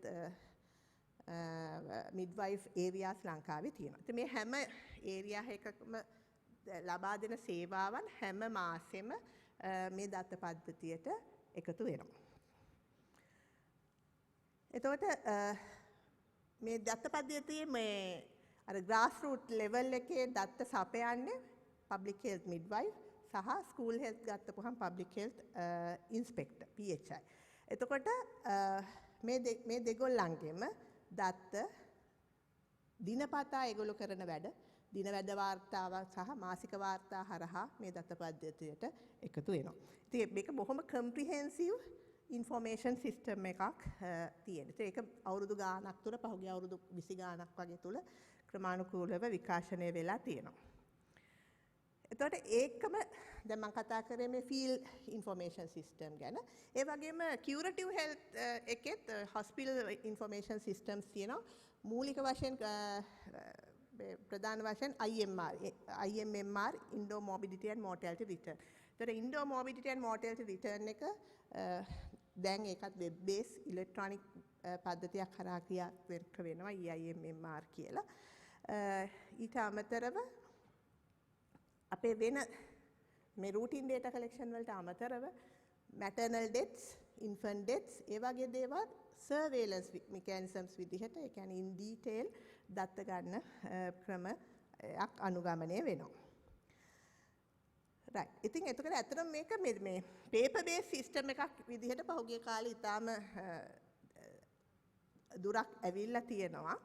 නමුත් දැන් success story එක ගැන දැන් මම කිව්වේ මේක අපේ ක්‍රමානුකූල විකාශනයේ paper based system එකක් විදිහට පහුගිය අවුරුද්ද 20 තුල සිදු වුණා වගේම ඊළඟ අඩිතාලමට අපි ගියා මේ ERHMIS එක හරහා electronic reproductive health management information. So field health information system එක ලැබපු ලොකු ජයග්‍රහණයක් මම හිතන්නේ මේ system එක electronic එහෙම නැත්නම් web based system එකක් බවට පත් කිරීමට හැකියවීම. එතකොට මේ සඳහා අපි මේ 2017 අපි පටන් ගත්තේ මේ කාර්යාවලය මුලින්ම පාවිච්චි කරේ MCH data public health midwife PHMIS ගේ මාසික වාර්තාව තමයි අපි මේ සිස්ටම් එකට ඇතුළත් කරේ. එතකොට මේ දැන් ඇත්තටම දැන් ඕනම වෙලාවක ගත්තොත් පහුගිය මාසේ මට කිව්වොත් මේ දිස්ත්‍රික්කයේ මේ MOH එකේ මේ PHM ගේ වැඩ කරලා තියෙන්නේ කොහොමද කියලා බලන්න මට කොළඹ ඉඳලා ඒක කරන්න පුළුවන්. ඉතින් ඒ වගේ තත්වයකට අපි ඇවිල්ලා තියෙනවා. එතකොට ඇත්තටම මේ සිස්ටම් එක සඳහා අපි free and open source software එකක් පාවිච්චි කරේ ඩොක්ටර් පද්මාල් කිව්වා වගේ ඩොක්ටර් ප්‍රියංග එකට මුල් වුණා මගේ යුනිට් එකේ වැඩ කරන කාලේ. එතකොට ඒකේ ඇත්තටම අපි මේක කිසිම වියදමක් නැතුව ඒ කියන්නේ අපේ උත්සාහයෙන් අපේ හෙල්ත් ඉන්ෆර්මැටික් ඩොක්ටර්ස් සහ කමියුනිටි මෙඩිසින් ඩොක්ටර්ස් දෙගොල්ලොම එකතු වෙලා. මොකද එක කොටසකට මං හිතන්නේ කොයි වෙලාවකත් සාර්ථක ගමනක් යන්න පුළුවන් කියලා. මොකද ඒ කම්බිනේෂන් එක හරි වැදගත් වෙනවා. අපි කියන්නේ මොනිටරින් එක අවශ්‍ය ඉන්ඩිකේටර්ස් මොනවද? ඒකට අවශ්‍ය ටූල්ස් මොනවද? ඒ ඩිවෙලොප් වෙන එක උඩ අනිත් ඒක කොහොමද වෙබ් බේස් සිස්ටම් එකකට පරිවර්තනය කරන්න කියන අන්නේ කම්බිනේෂන් එකත් එක්ක තමයි ඉස්සරහට යන්න පුළුවන් වෙන්නේ. ඉතින් මම හිතනවා අපේ ටීම් වර්ක් එක ලොකු ඵලයක් දරුවයි කියලා ඊටාම ඉක්මනට මේ ඇත්තටම අපි යූසර් ට්‍රේනින් කරපු එක. දැන් යූසර් ට්‍රේනින් ඇත්තටම අපි දිස්ත්‍රික්ක හැම එකටම විසිට් කරලා අපි personally one to one training එකක් MOHs වලට ලබා දුන්නා. ඉතින් ඒ හින්දා මට හිතෙන්නේ අපි මාස 3ක් ඇතුළත ලංකාව කවර් කරා. එතකොට PHM ගේ මාසික වාර්තාව සහ ෆීල්ඩ් ක්ලිනික්ස් වල ක්ලිනික් මන්ත්ලි රිටර්න් එක සිස්ටම් එකට එකතු කරන එක සිදු වුණා. එතකොට ඇත්තටම සාර්ථකත්වය කොහොමද කිව්වොත් මේක ඔයගලන්ට පේනවා 2017 අපි ආරම්භ කරේ පළවෙනි මාස 3 ඇතුළත වගේ අපි ට්‍රේනින් වලට ගියා මාස 4ක් වගේ අප්‍රේල් වෙනකම්. අවුරුද්ද අවසාන වෙනකොට අපේ තිබිච්ච පේපර් බේස් රිපෝට් එක නවත්තලා 100% කම්ප්ලීට්නස් එකක් හැම දිස්ත්‍රික්කයේම හැම MOH එකේම හැම PHM එකේම ගන්න හැකියාව ලැබුණා. ඉතින් මම හිතන්නේ දැන් අර ඉන්ෆර්මේෂන් සිස්ටම්ස් අපිට ඉස්සරහට යන්න බැහැ කියන එක මම පිළිගන්නේ නැහැ මේ පැත්තෙන් බලනකොට. මොකද ඇත්තටම අපිට ඒක හරි විදිහට කෙරෙනවා නම් ඒක කරගන්න බැරි දෙයක් නෙමෙයි. මන්ත්ලි රිටර්න්ස් උත් ඒ වගේ ඔක්කොම ක්ලිනික්ස් වලින් ක්ලිනික් මන්ත්ලි රිටර්න් එක සිස්ටම් එකට එකතු වුණා. ඉතින් ඒ අත්දැකීමත් එක්ක ඊළඟට අපි ස්කූල් හෙල්ත් ඉන්ෆර්මේෂන් සිස්ටම් එක අපි වෙබ් බේස් සිස්ටම් එකක් බවට පත් කරා. ඒතකොට ඒක PHI මහත්තයා කියන්නේ ස්කූල් හෙල්ත් සර්වේ එක කරාම PHI මහත්තයා දාන දත්ත ඒකම එයාගේ මේ SMI ස්කූල් මෙඩිකල් ඉන්ස්පෙක්ෂන් එක MOH කරාට පස්සේ ඒ දත්ත එකතු කරලා අපි ස්කූල් හෙල්ත් ඉන්ෆර්මේෂන් සිස්ටම් එක වෙබ් සිස්ටම් එකක් බවට පත් කරා 2018 මේ ඒ ට්‍රේනින් එකේදී නැවත වරක් අපේ ටීම් එක ලංකාව පුරාම ගිහිල්ලා one to one ට්‍රේන් කරා PHI මහත්තුරු සහ MOHsලා. එතකොට අපේ රිපෝටිං රේට්ස් ඒ වගේම හොඳ වුණා. එතකොට ඇත්තටම මේක මේ අර දැන් එක දත්ත පද්ධති ඉස්සරහට යන්නේ නැති වෙන එක හේතුවක් තමයි අර ගොඩක් වෙලාවට ඕගොල්ලෝ දාන දත්ත වලට මොකද වෙන්නේ කියන එක ඕගොල්ලන්ට අදහසක් නැතිකම. එතකොට ගොඩක් වෙලාවට ඕගොල්ලෝ දකින්නේ අපි මොකටද මේ ඩේටා දෙන්න ඕනේ? ඩේටා දෙන්න ඕනේ උඩින් ඉල්ලන හින්දා අපිට බල කරන හින්දා. නමුත් ඒ තත්ත්වෙන් වෙනස් වෙලා අපි ගොඩක් වෙලාවට බැලුවා මේ ERHMIS එක හරහා තමන්ගේ data තමන්ටම ඇනලයිස් කරගැනීමේ හැකියාව ලබා දෙන්න. ඉතින් ඒ සඳහා ඇත්තටම මේ අපි පාවිච්චි කරපු software එකේ ඒකට අවශ්‍ය හැකියාව තිබුණා. තමන්ට අවශ්‍ය විදිහේ tables generate කරගන්න, reports generate කරගන්න, graphs ඇඳ ගන්න, GIS map ඇඳ ගන්න හැකියාව ලැබිලා තියෙනවා මේ system එක හරහා. ඉතින් ඒකට අවශ්‍ය data analyze කරන training එකත් අපි හැම MOH එකකටම ලබා දීලා තියෙනවා. ඉතින් ඒගොල්ලෝ දන්නවා ඒගොල්ලන්ගේ data analyze කරලා ඒක මත ඒගොල්ලන්ගේ එදිනෙදා කාර්යයන් හරියාකාරව සිද්ධ වෙනවද කියන එක බලා ගන්න. right graphs tables ගැන උදාහරණ. ඊට අමතරව අපි dashboards හදලා දීලා තියෙනවා හැම MOHටම. ඒතර හැම MOH කෙනෙක්ටම තමන්ගේ කම්පියුටර් එක ඉස්සරහා ඉඳගෙන එයාගේ පළාතේ PHM ලා midwife ලා 15ක් හෝ 20ක් හෝ 25ක් ඉන්නවනේ එක එක්කෙනාගේ ක්‍රියාකාරීත්වය එක එක්කෙනෙක් පහුගිය ඊයේ මාසේ දක්වා වැඩ කරලා තියෙන්නේ කොහොමද කියන එක බලා ගැනීමේ හැකියාව තියෙනවා. එතකොට ඒක අපි පාවිච්චි කරන්න කියලා ඒගොල්ලන්ට කියලා තියෙනවා. ඒගොල්ලෝ monthly conference එකට කලින් හැම PHM ගේ performance මේකෙන් evaluate කරලා feedback එකක් මිස්ලට දෙන්න. ඔයාගේ මේ area එක දියුණු වෙන්න ඕන. ඔයා මේ area එක ඉතා හොඳින් කරලා තියෙනවා. යන ආදි වශයෙන්. ඉතින් ඒකත් එක්ක මම හිතනවා අපේ සේවාවල ගුණාත්මක භාවය වැඩි වෙයි කියලා. ඉතින් එතකොට ඒ වගේම අපිට නැෂනල් ලෙවල් එකේ දිස්ත්‍රික් ලෙවල් එකේ ඉඳලත් performance ඔක්කොම බලන්න හැකියාව තියෙනවා.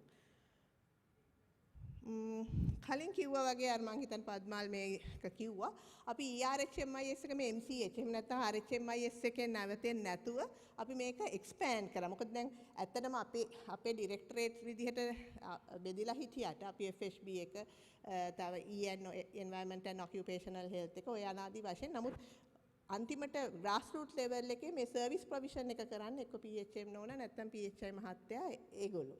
එතකොට අපි හිතපු දෙයක් තමයි මේ අපේ මේ සිස්ටම් එක දැන් මේ හැම එක්කෙනාටම වෙනම සිස්ටම් හදා ගන්න ගියොත් එහෙම ඒක ලොකු complicated සිනාරියෝ එකක් වෙනවා grassroots level එකට. අපිට මෙහෙදි ලේසි වෙයි. අපේ කෑලි කොටස් වෙනම තියෙනකොට.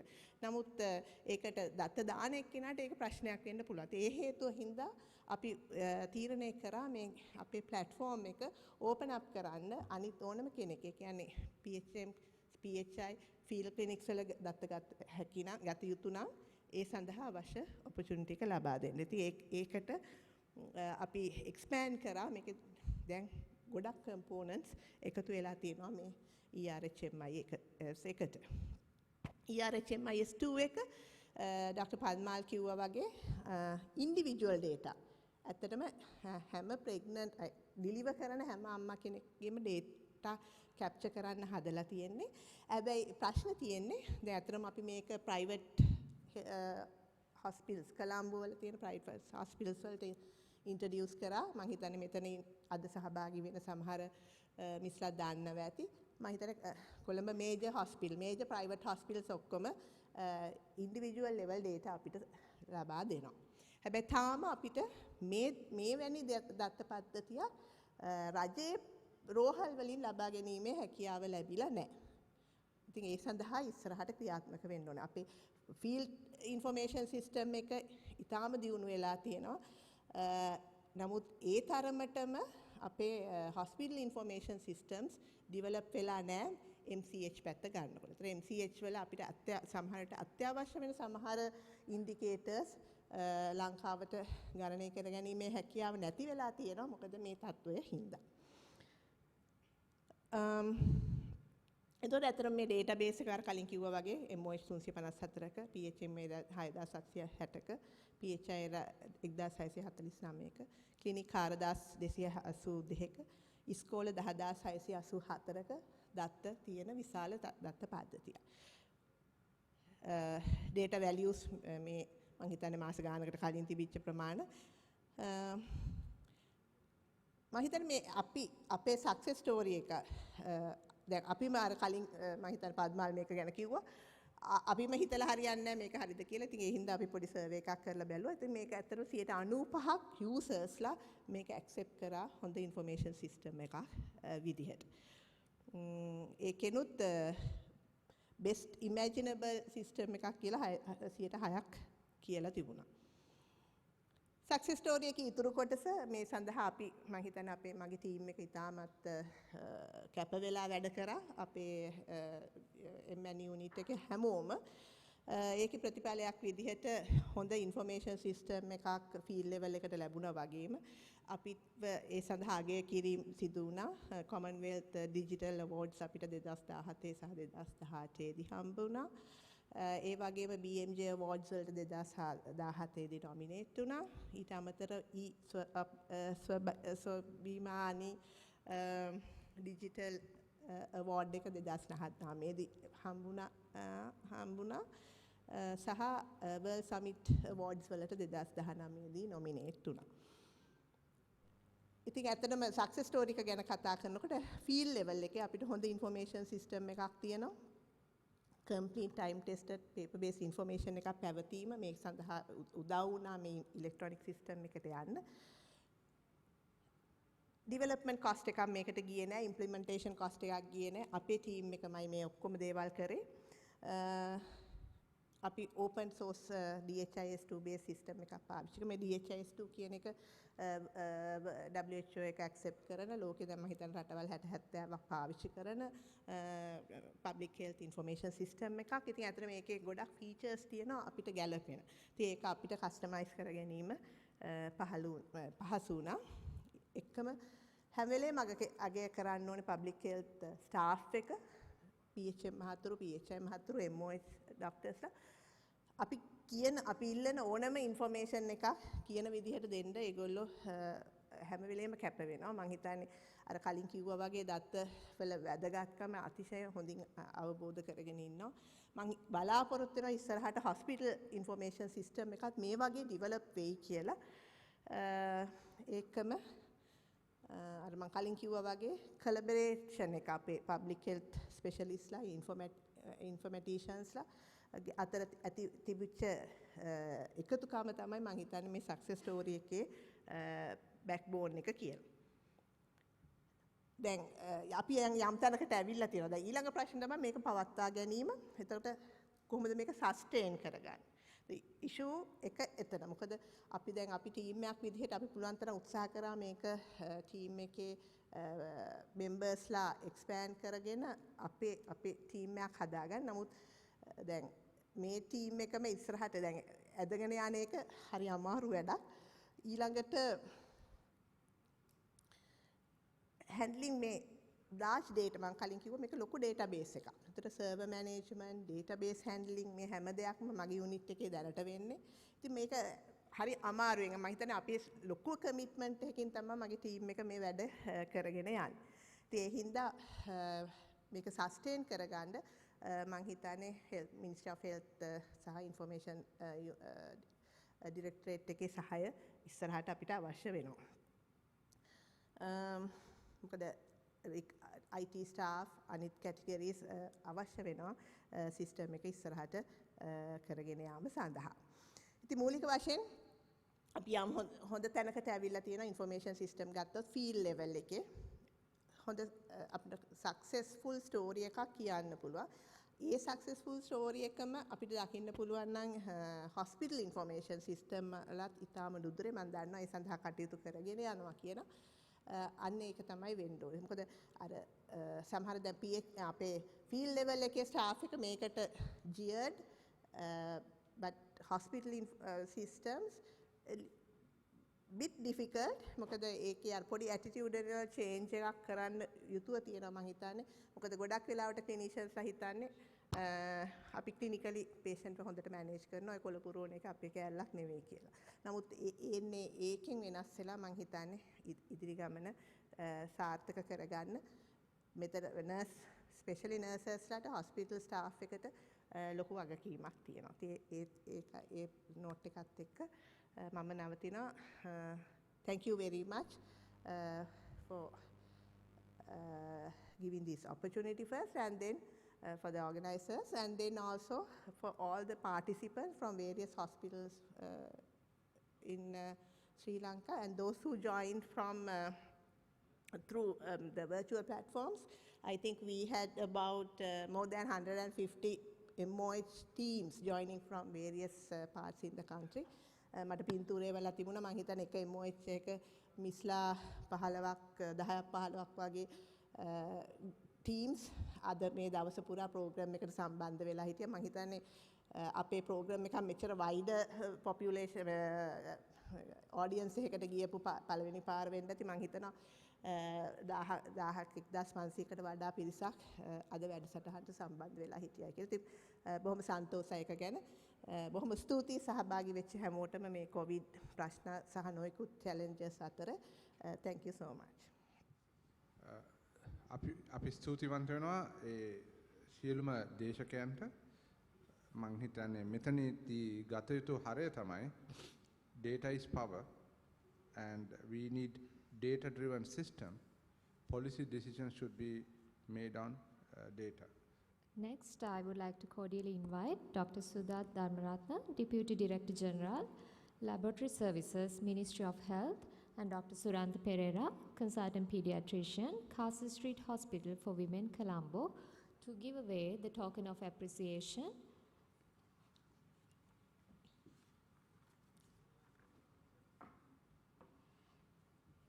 I cordially invite on stage Dr. Anil Samaranayaka,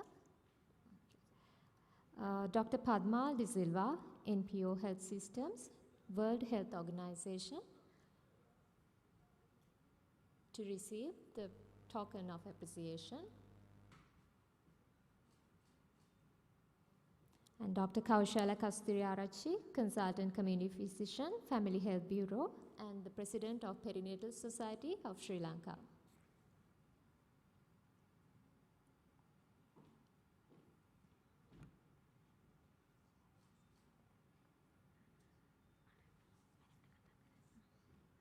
And finally, to give away the token of appreciation to the chairperson, I would like to cordially invite Dr. Asiri Hevamalage to give away the token of appreciation to Dr. Sudat Dharmaratna and Dr. Surantha Pereira.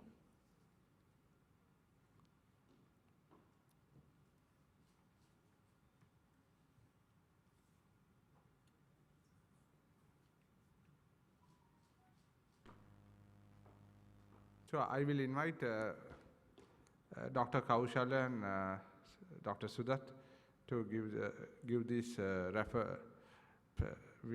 present to these referral winners. So the first name is Chamatka Nadishane.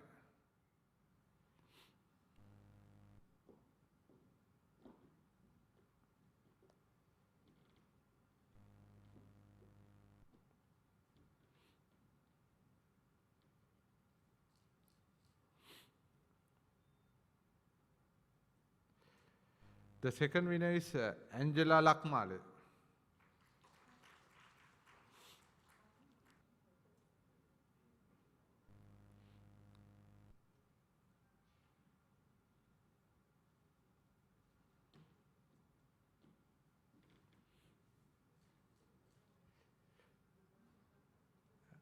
The third winner is D.H. Samantika.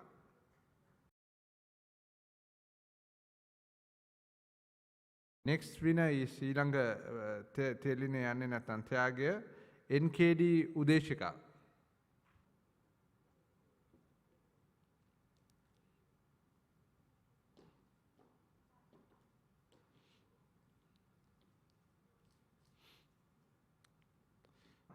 ඊළඟ නම ඒමේ සෙව්වන්දේ.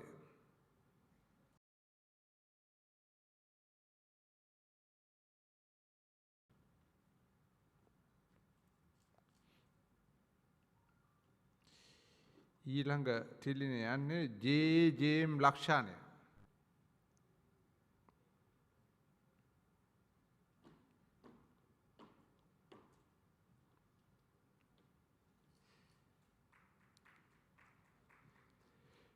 අපි අවසාන තිලිනේ ලබා දෙන්නේ ප්‍රාණි නිවර්තන.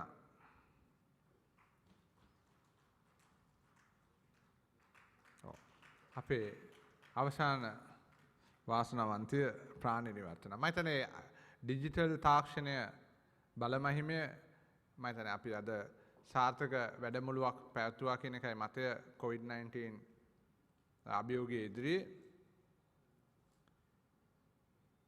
මා හිතනවා අපිට අමතකුණ පොඩි කණ්ඩායමක් ඉන්නවා virtually connected වුණ අය.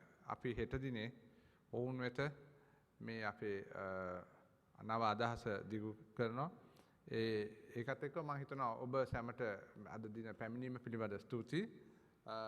මම හිතන්නේ කෞශල්‍ය Dr. Sugat, thank you very much for helping us. ඕගලන්ගේ මේ duty leave මේක මේ approve වෙලා තියෙන එකේ form print out එක ඇති. කවුද ආසිරි ගාව ඉල්ල ගන්න පුළුවන් නැත්නම් අපිට ඒක WhatsApp කරන්න පුළුවන්, අපිට email කරන්න පුළුවන්. ඒ වගේම අද අනිකුත් ලිපි ඒ වගේ මා හිතනවා ඕගලන් ගාව ඕගලන්ට සර්ටිෆිකේට් එක ලැබෙන්නේ නැති කියලා. මොනවා හරි ගැටලුවක් තියෙනවා නම් අපෙන් විමසන්න. අපේ නම්බරය ඇති මම හිතන්නේ ඩොක්ටර් ආසිරිගේ නම්බරය තමයි දීලා තියෙන්නේ. මම හිතන්නේ අද අපි සාර්ථක වැඩමුළුවක නිමාවට එන්නේ. අපි සංවිධායක මඩුල්ල වෙනුවෙන් මට කියව යුතු දේ තමයි ඔබ සැමට ස්තුතියි අද දින අපි සමග එක්කලා අපිත් සමග අත්වැල් බැඳගෙන මේ සාර්ථක කිරීමට උදව් වීම ගැන. Thank you very much, sir. Now it's time for the best poster presentation announcement. All the poster presentations of this year has presented virtually. So now I will announce the best poster presentation is an audit of the postpartum care provided by the public health midwives in the Hanguran Ketha MOH area by Mrs. WMHG Hemavati and R. Kumari Hami, and finally WMS Veerasinghe. Please give a round of applause for the best poster presentation. Thank you. Okay, now I think we have come to an end of our session. So I would like to thank all of you for your gracious presence. Thank you for listening, for encouragement, and most importantly, giving your time and making your presence. Kindly note that we have arranged tea for our guests.